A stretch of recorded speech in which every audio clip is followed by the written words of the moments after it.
ये एक कहानी है दो बंदरों की जिनका नाम चिक्कू और मिक्कू था।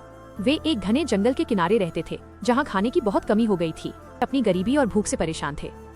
जंगल के दूसरे ताकतवर बंदर अच्छे पेड़ों पर कब्जा जमाए बैठे थे, जबकि इन दोनों के हिस्से में सिर्फ सूखे पत्ते और कभी कभार गिरने वाले छोटे मोटे फल ही आते थे। उनकी हालत इतनी खराब थी कि उनकी पसलियां दिखने लगी थी। एक दिन मिक्कू ने कहा, चिक्कू, यहाँ भूखे मरने से अच्छा है कि हम पास के गाँव चलें।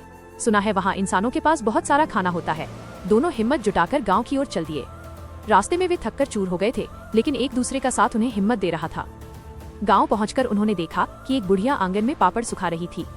चिक्कू चाहता तो झपट्टा मारकर पापड़ छीन सकता था, लेकिन मिक्कू ने उसे रोका। उसने कहा, छीनकर खाने से अच्छा है कि हम कुछ ऐसा करें कि वे हमें खुद खाना दे। तभी उन्होंने देखा कि बुढ़िया के बाड़े में बहुत सारा कचरा फैला है और कुछ बकरियां उसके पौधों को चर रही हैं। चिक्कू और मिक्कू ने तुरंत जाकर उन बकरियों को भगाया और अपनी पूंछों से बाड़े की सफाई करने लगे। बुढ़िया ने जब ये देखा तो वो दंग रह गई।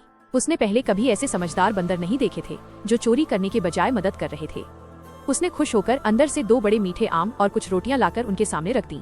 चिक्कू और मिक्कू ने महीनों बाद पेट भर खाना खाया। वे समझ गए थे कि मुसीबत में हिम्मत नहीं हारनी चाहिए। छीनकर खाने से ज्यादा सुकून मेहनत करके पाने में है। कहानी की सीख, गरीबी इंसान या जानवर की परिस्थिति हो सकती है, लेकिन ईमानदारी और मेहनत से सम्मान और भोजन दोनों प्राप्त किए जा